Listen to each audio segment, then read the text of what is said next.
O'g'il tarbiya qilayotgan onalar o'g'ilni shunaqa tarbiya qilish kerak. U erkak bo'lib katta bo'lish kerak. Yaxshi, hozir mana shunga e'tiborlar bor, lekin ba'zi bir oilalarda ko'rasiz, ayollarimiz erkakning eng katta kushandasi onani o'zi bo'ladi. O'g'il emas, qiz bola tarbiya qiladi. O'g'ilmi, qizmi farqi yo'q uni.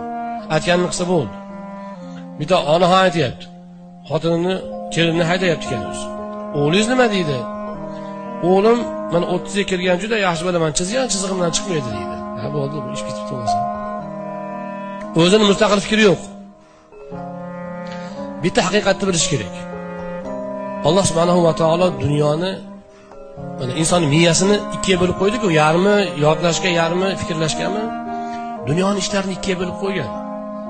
Yarmiga erkakning aqli, yarmiga ayolning aqli ustun hisoblanadi. Erkakning aqli ishlaydigan maydonda erkak ustuvor bo'lishi kerak. U oldinda turishi kerak. Ayolning maydonida ayolning nimasi, faoliyati faol ustun bo'lishi kerak.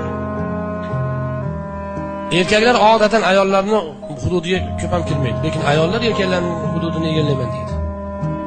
Nimaga desa, ularning hozir fikriga sen erkak bilan bir xil bo'lishing kerak degan narsani uqtirishyapti.